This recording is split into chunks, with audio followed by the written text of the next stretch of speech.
Hi everyone. तो इस video में हम बात करने वाले हैं complete road map of software engineer. अगर आप एक सॉफ्टवेयर इंजीनियर बनना चाहते हो बट आपको कोई आइडिया नहीं है कि हमको इसके लिए क्या क्या चीज़ें सीखनी होती हैं, एक जो सॉफ्टवेयर इंजीनियर होता है वो क्या क्या चीज़ें सीख करके सॉफ्टवेयर इंजीनियर बनता है, ठीक है। तो आपको स्टेप बाय स्टेप मैं सारी चीज़ें गाइड करने वाला हूँ इस वीडियो में कि आपको क्या क्या चीज़ सीखनी है, ठीक है। एक सॉफ्टवेयर इंजीनियर बनना चाहते हो तो आपको स्टेप बाय स्टेप सारी चीज़ बताऊंगा कि क्या क्या चीज़ सीख करके फिर उसके बाद क्या चीज़ सीखनी है, फिर उसके बाद क्या चीज़ सीखनी है। कंप्लीट रोड मैप होने वाला है, ठीक है, सॉफ्टवेयर इंजीनियर का। तो आ जाते हैं विदाउट वेस्टिंग और टाइम। अगर आपने अभी तक लाइक नहीं किया चैनल को, ठीक है, तो चैनल को सब्सक्राइब कर देना है, बैक वीडियो कर देना, ठीक। तो देखो, सबसे पहले अगर एक सॉफ्टवेयर इंजीनियर बनना चाहते हो तो उसके लिए हमको कोई भी ना एक प्रोग्रामिंग लैंग्वेज चूज करनी पड़ती है कोडिंग के लिए, ठीक है। जैसे कि प्रोग्रामिंग लैंग्वेज पाइथन हो गई, सी सी प्लस प्लस, जावा, जावास्क्रिप्ट, इनमें से कोई भी, ठीक। तो देखो, अगर आप सॉफ्टवेयर इंजीनियर बनना चाहते हो, अगर आप 11 12 में हो, ठीक है, कॉलेज में एडमिशन लोगे तो यहाँ पे ना कॉलेज में आपकी सबसे पहले जो प्रोग्रामिंग लैंग्वेज सिखाई जाती है वो सिखाई जाती है हमारी सी प्रोग्रामिंग, ठीक। तो सी प्रोग्रामिंग जब आपको सी लैंग्वेज आ जाती है ना तो आप फिर किसी भी लैंग्वेज पे शिफ्ट होने में फॉर आपको बहुत ईजी हो जाता है, ठीक है। सी लैंग्वेज इसलिए सिखाई जाती है पहले क्योंकि ना सी लैंग्वेज एक मदर लैंग्वेज मानी जाती है। अगर आपको सी लैंग्वेज के कंसेप्ट समझ में आ जाते हैं ना तो फिर आप किसी भी लैंग्वेज को सीखने में बहुत इजीली उसको कवर कर लेते हो, ठीक है। देखो, आप किसी भी एक लैंग्वेज को यहाँ पे सीख लो, जैसे कि पाइथन है। पाइथन हमारी data science, machine learning, AI, ठीक है, जो होती है ना हमारी, वहाँ पे ये पाइथन यूज होती है, ठीक है। एंड जो सी है, हमारे सिस्टम के जो सॉफ्टवेयर होते हैं उसको बनाने के लिए यूज होती है, सी सी प्लस प्लस, ठीक है। एंड जो जावा है, ये हमारे एंड्रॉइड के जो ऐप्स होते हैं, ठीक है, एप्लीकेशन होते हैं, उनके लिए हमारी यूज की जाती है। एंड जावा स्क्रिप्ट है, ये हमारी वेब डेवलपमेंट के लिए यूज की जाती है। तो यहाँ पे ना, अगर आप सॉफ्टवेयर इंजीनियर बनना चाहते हो तो आप यहाँ पे, अगर अभी आप स्टूडेंट हो, ठीक है, 12th में कॉलेज में एडमिशन लेना चाहोगे, 12th में जैसे कि हो अभी, एंड BCA BTech जो भी करना चाहो तो वहाँ पे आपकी सी लैंग्वेज सिखाई जाएगी। तो आपको स्टार्ट करना सी से, ठीक है। तो अगर आप सी को सीख लेते हो तो आपके लिए बहुत अच्छा रहेगा, ठीक है। अगर आप सी प्लस प्लस को भी सीखते हो तो बहुत अच्छा रहेगा, सी प्लस प्लस भी, ठीक है। तो अगर आप एक बिगिनर हो, आपको कोई आइडिया नहीं है अभी, तो सी प्लस प्लस को इतना भी मत सीखना। आपको थोड़े से इसके सिंटैक्स थोड़े बड़े लग सकते हैं एज कम्पेयर टू सी के, ठीक है। क्योंकि सी ना, सी सी प्लस प्लस का एक एडवांस वर्जन है, ठीक है। सी में जो फीचर है वो थोड़े कम है एंड सी प्लस प्लस में थोड़े एडवांस फीचर आ जाते हैं। तो आप स्टार्ट करना सी से। अगर आप जब सी को सीख जाते हो ना एक बिगिनर लेवल पे, ठीक, तो फिर आप सी प्लस प्लस में जाना, क्योंकि पहले कॉलेज में भी सी सिखाई जाती है, फिर उसके बाद सी प्लस प्लस सिखाई जाती है, ठीक। या फिर आप पाइथन से भी स्टार्ट कर सकते हो। अगर आप मशीन लर्निंग, एआई में जाना चाहते हो, ठीक है, तो आप पाइथन से भी स्टार्ट कर सकते हो, जावा से भी स्टार्ट कर सकते हो आप, ठीक है, कोई प्रॉब्लम नहीं। आप किसी को भी सीख लो, काम सबके एक ही जैसे होते हैं, ठीक है। अगर आपको एक लैंग्वेज आ जाती है ना, फिर आप दूसरी लैंग्वेज को समझ जाओगे, हाँ सबका काम एक ही तरह से हो रहा है, बस दोनों के सबके ना सिंटैक्स अलग हो जाते हैं प्रोग्रामिंग लैंग्वेज की, लेकिन जो कोड लिखने का तरीका है, जो काम करता है ना, प्रोग्रामिंग जैसे काम करते हैं वो सब एक ही तरह से करते हैं, बस सिंटैक्स अलग होते हैं, ठीक।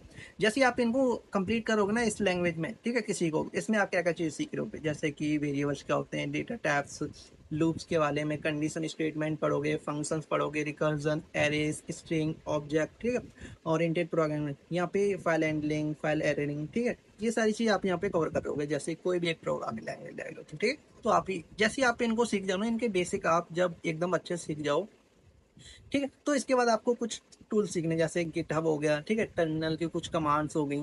तो आप जैसे आप इसको सीख जाओगे ना तो आपको गिटहब सीख लेना है, ठीक है, गिटहब किस तरह से काम कर देना है। एंड इसके बाद आप ना लिंक्डइन पर अपनी प्रोफाइल बना सकते हो। एंड ये सारी चीज़ सीख करके आप गिटहब पर अपने कोड को वहाँ पे पुश कर सकते हो, ठीक, पुल पुश करना, क्लोन, बेसिक, जैसे कि ये सारी चीज़ बना लेना, ठीक है। छोटे छोटे प्रोजेक्ट बनाना है, उसके बाद आप गिटहब पे इनको पोस्ट कर सकते हो। एंड फिर गिटहब इसलिए होता है कि आपके कोड को ना कोलैबोरेट करने के लिए, एक दूसरे के साथ आपके कोड को कोई और दूसरा देख सकता है, आपने जो बनाया है, ठीक है, आप दूसरे के कोड को देख सकते हो, आप किसी दूसरे के साथ कंट्रीब्यूशन कर सकते हो, ठीक है, ये सारी चीज़ें हैं। जैसे कि ये कंपनी में आप मान लो चले गए, ठीक है, इंटरव्यू आपने वहाँ पे करेक्ट कर लिया, आप उसमें जॉब करने के लिए चले गए, ठीक।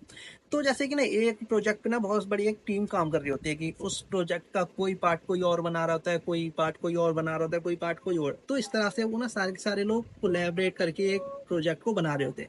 तो अपना कोड है ना वहाँ पे जैसे गिटहब पे वो ऐसे करके ना अपने प्रोजेक्ट कंप्लीट कर रहे होते हैं। एक का कोड वो देख रहा होता है, उसके प्रोजेक्ट को वो देख रहा होता है, इस तरह से यहाँ पे होता है अपने कोड को पुश करने के लिए, ठीक है, पब्लिकली दिखाने के लिए, ठीक है। जैसे ही आप प्रोग्रामिंग के बेसिक को समझ जाओ, ठीक है, एक प्रोग्रामिंग को यहाँ पे सीख लिए हुए, तो उसके बाद आप जैसे कि सीख गए ना, फिर आपको डेटा स्ट्रक्चर आपको एंड एल्गोरिथम स्टार्ट कर देना, डीएसए, ठीक। डीएसए को सीखने के लिए आपको 6 मंथ्स तक लग जाएंगे, ठीक है। हाँ, आपको डिपेंड करता है कि आप कितना टाइम इसको दे पा रहे हो।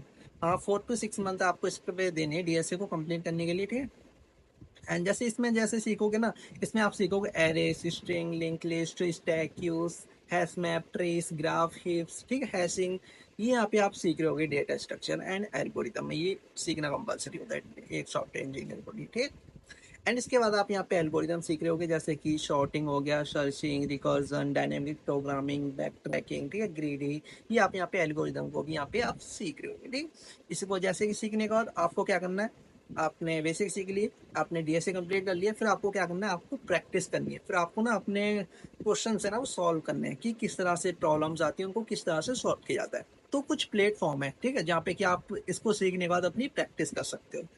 प्रैक्टिस सब लोग करते हैं, ठीक है, सब सॉफ्टवेयर इंजीनियर करते हैं, जैसे कि लीड कोड हो गया, गिग्स फॉर गिग्स हो गया, हैकर रैंक हो गया, कोड स्टूडियो हो गया, ठीक है, कोड फोर्स हो गया, इन प्लेटफॉर्म पे कोई भी, ठीक है, आपको यहाँ पे क्वेश्चन है वो सॉल्व करने, ठीक है, आपको यहाँ पे अपना टाइम देना है, ठीक है।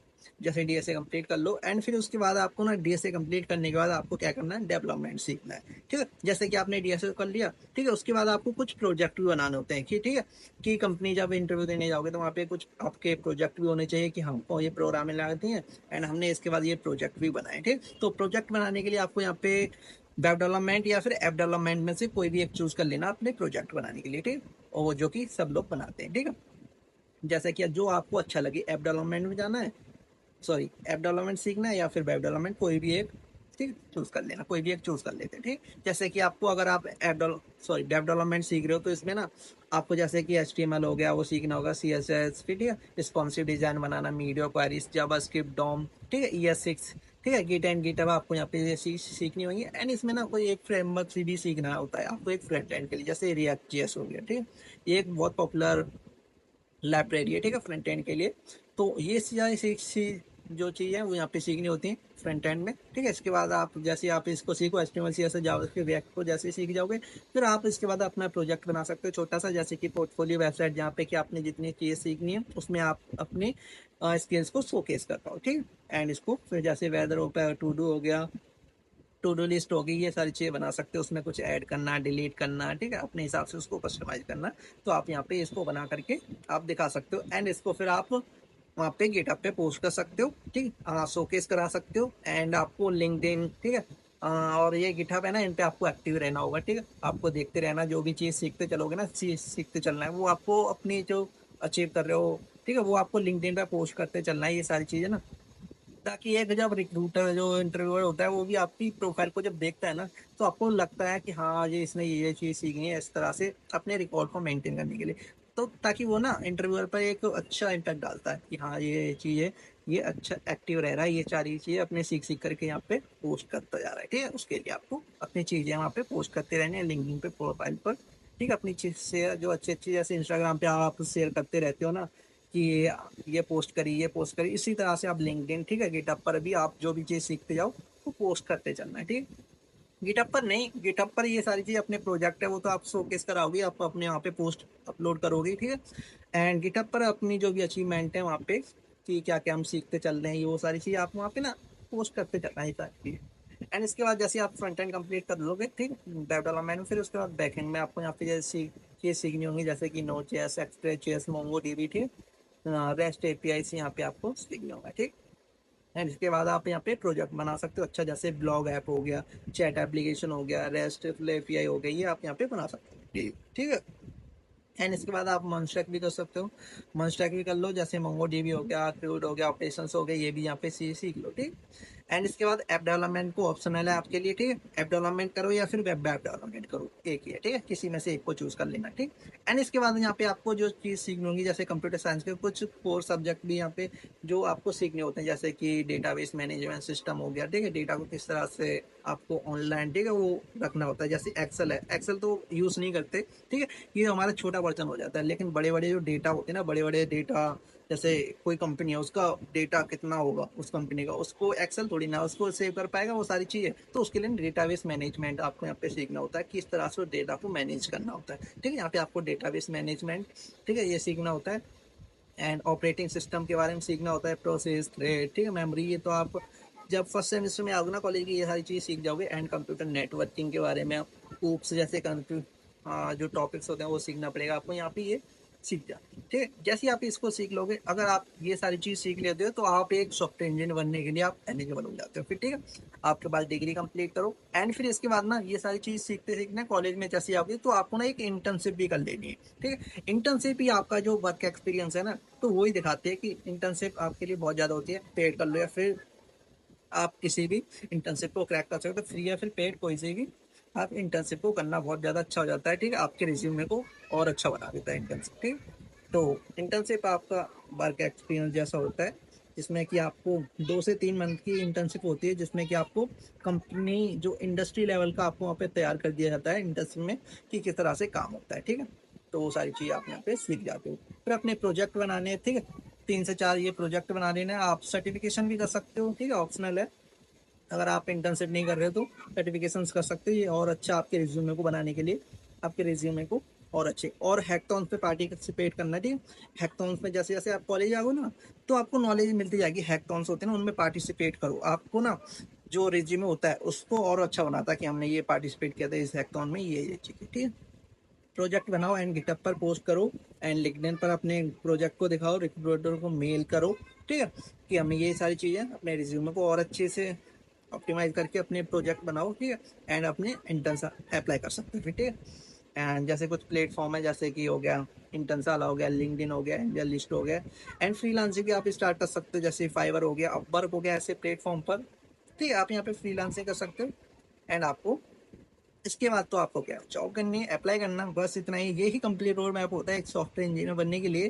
ठीक है, आई होप आपको कुछ सीखने को मिला होगा। अभी अभी तक आपने सब्सक्राइब नहीं किया ना, सब्सक्राइब कर लेना। ठीक है, इस पे आपको बहुत सारी टेक रिलेटेड सारी जानकारी, आपको अपडेट गाइडेंस मिलते रहेंगे। ठीक है, लाइक कर देना वीडियो को यार, एक यार सब्सक्राइब कर देना। ठीक है, मिलते हैं नेक्स्ट वीडियो में।